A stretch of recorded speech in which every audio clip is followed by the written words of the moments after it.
Stage पे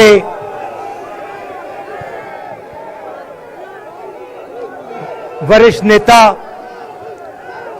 Congress party के वरिष्ठ नेता, विपक्षी दल के वरिष्ठ नेता, हमारे प्यारे कार्यकर्ता, भाइयों और बहनों, प्रेस के हमारे मित्रों, आप सबका यहां बहुत बहुत स्वागत।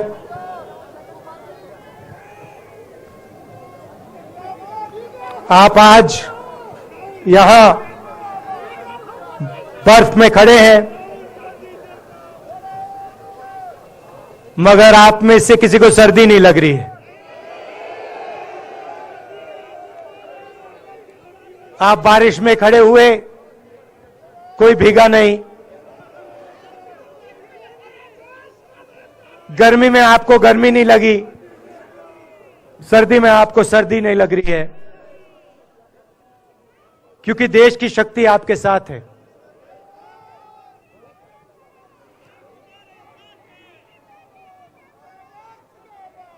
प्रियंका की बात मैं सुन रहा था। प्रियंका ने कहा मेरे मैसेज के बारे में,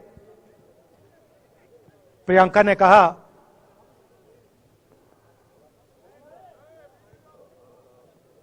नॉर्मली होता नहीं है, मगर मेरे आंख में आंसू आए।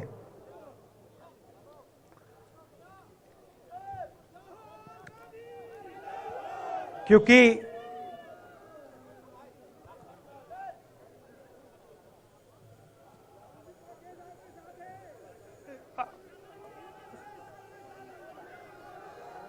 मैं कन्याकुमारी से चला, शुरुआत की और पूरे देश में हम पैदल चले। मैं सच बताऊं, आपको अजीब लगेगा, मगर मैं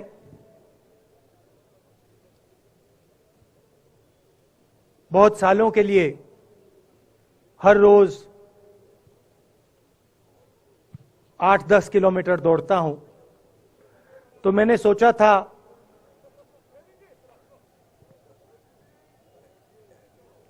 देश कन्याकुमारी से कश्मीर चलने में इतनी मुश्किल नहीं होगी। मेरे दिल में था कि आसान होगा, फिजिकली मेरे लिए ये मुश्किल काम, मैंने सोचा था मुश्किल काम नहीं होगा। शायद मैं काफी वर्जिश करता हूं, थोड़ा सा अहंकार आ गया, जैसे आ जाता है।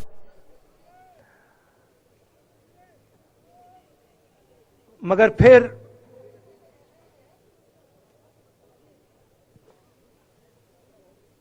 बात बदल गई।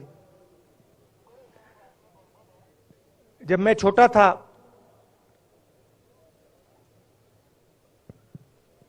फुटबॉल खेलता था,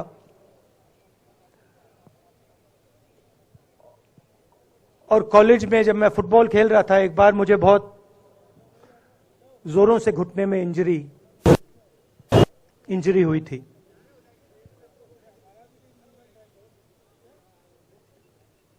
मैं उसको भूल गया था।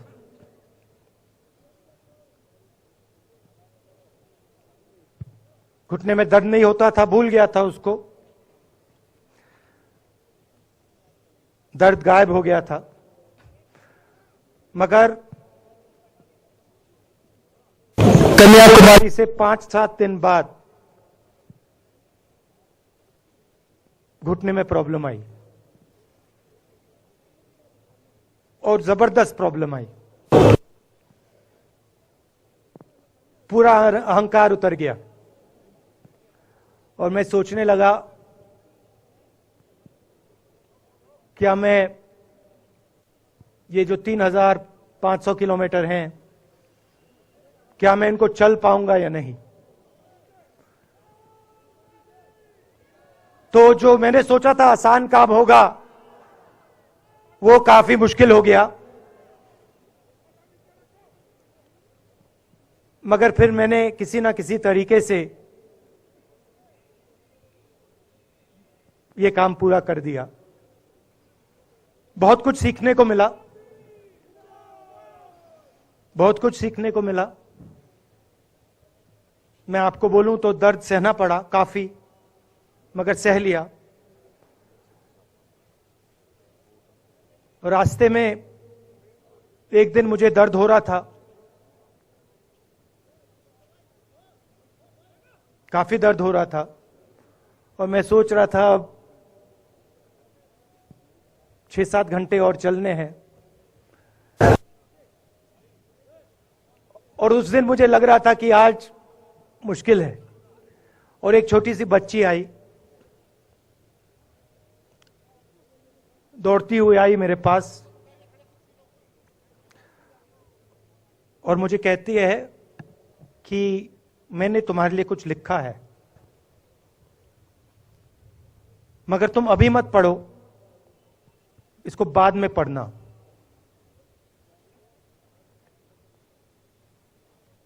और फिर वो मुझे गले लग के भाग गई। फिर मैंने सोचा अब पढ़ता हूं क्या लिखा है।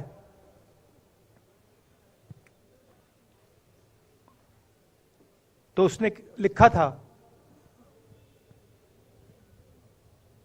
कि मुझे दिख रहा है कि आपके घुटने में दर्द है, क्योंकि आप जब उस पैर पे वजन डालते हो तो आपके चेहरे पे दिखता है कि दर्द है। मगर मैं आपको बताना चाहती हूं कि मैं आपके साथ कन्याकुमारी नहीं चल सकती हूं, क्योंकि मेरे माता पिता नहीं चलने दे रहे हैं।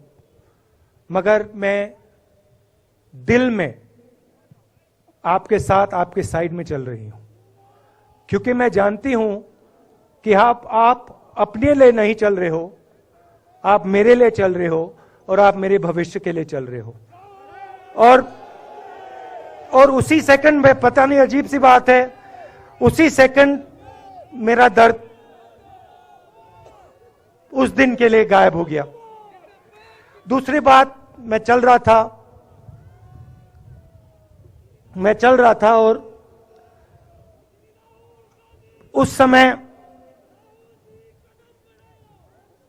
उसी समय वहां पे थोड़ी सर्दी बढ़ रही थी। सुबह का समय था और 4 बच्चे आए।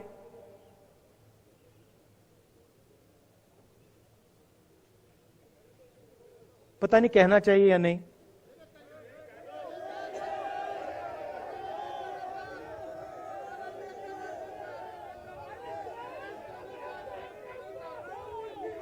तो कह देता हूं, छोटे से बच्चे थे, भिखारी थे, भीख मांगते थे, और मेरे पास आए। कपड़े नहीं थे, मैंने देखा, शायद मजदूरी भी करते थे तो थोड़ी मट्टी थी उन पे।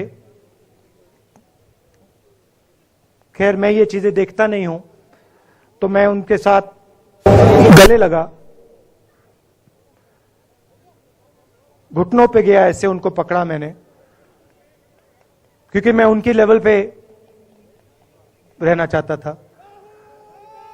और फिर, नहीं सुनिए,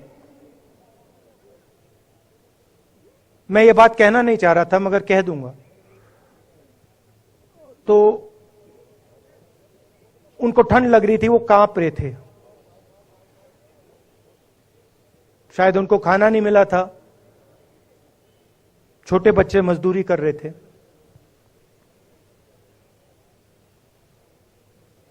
तो मैंने सोचा कि अब अगर ये स्वेटर नहीं पहनते हैं, अगर ये जैकेट नहीं पहन रहे हैं, तो मुझे भी नहीं पहनना चाहिए। मगर मैं झिझका क्यों आपको बताना चाहता हूं, मैं झिझका क्यों आपको बताना चाहता हूं। जब मैंने ये खत्म किया, मैं चल रहा था,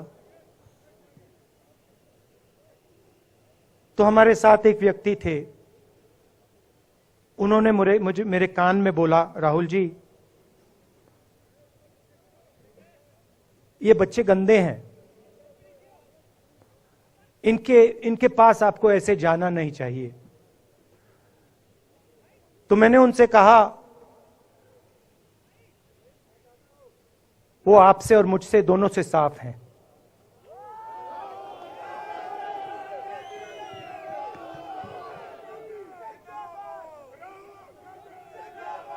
तो देश में कभी कभी यह विचारधारा दिखाई दे जाती है। दूसरी बात आपको बता देता हूं, शायद लोगों को अच्छी ना लगे। जब मैं चल रहा था, आपने देखा होगा कि बहुत सारी महिलाएं रो रही थी। आपने देखा? आपको मालूम है क्यों रो रही थी? नहीं, उसमें से बहुत सारी महिलाएं इमोशनल थी, मुझसे मिलकर रो रही थी। मगर उसमें बहुत सारी ऐसी भी महिलाएं थी जिन्होंने मुझे बोला कि उनके साथ बलात्कार हुआ है, उनको किसी ने मोलेस्ट किया है, उनके किसी रिश्तेदार ने उनको मोलेस्ट किया है। और जब मैं उनसे बोलता था, बहन मैं पुलिस को बताऊं, तो मुझे कहती थी, राहुल जी पुलिस को मत बताइए, हम चाहते हैं कि आपको यह बात मालूम हो, मगर पुलिस को मत बताइए, हमारा और भी नुकसान हो जाएगा। तो ये हमारी देश की सच्चाई है। ऐसी बहुत सारी और मैं कहानियां आपको बता सकता हूं।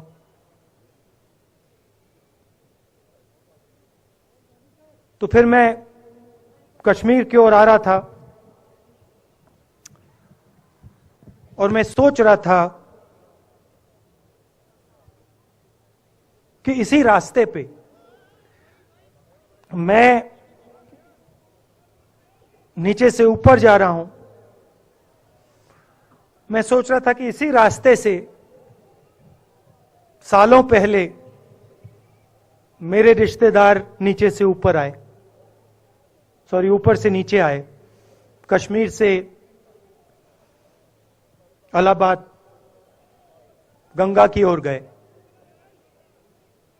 और मुझे ऐसा लग रहा था कि मैं वापस अपने घर जा रहा हूं।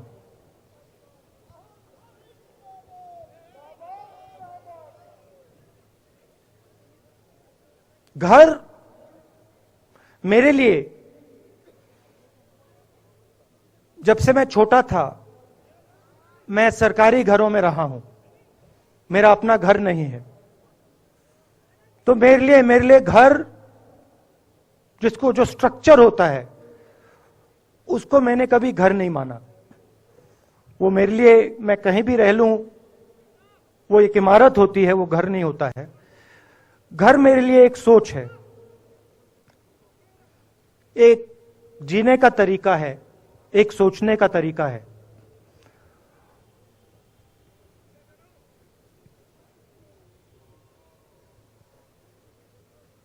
और यहां पे जिस चीज को आप कश्मीरियत कहते हो, उसको मैं अपना घर मानता हूं।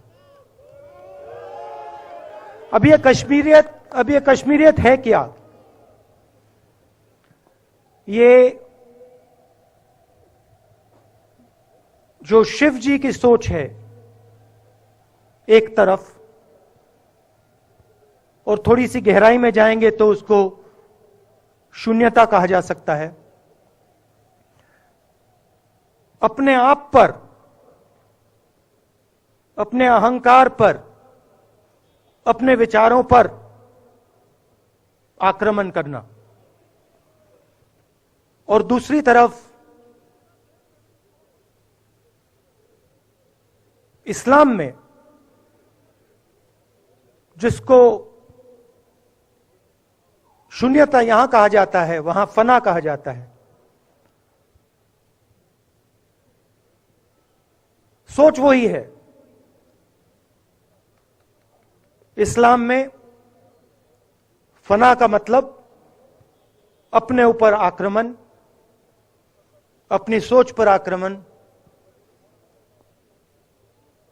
जो हम अपना किला बना देते हैं कि मैं ये हूं, मेरे पास ये है, मेरे पास ये ज्ञान है, मेरे पास ये घर है, उसी किले पर आक्रमण करना, वही है शून्यता, वही है फना। और इस धरती पे ये दो जो विचारधाराएं हैं,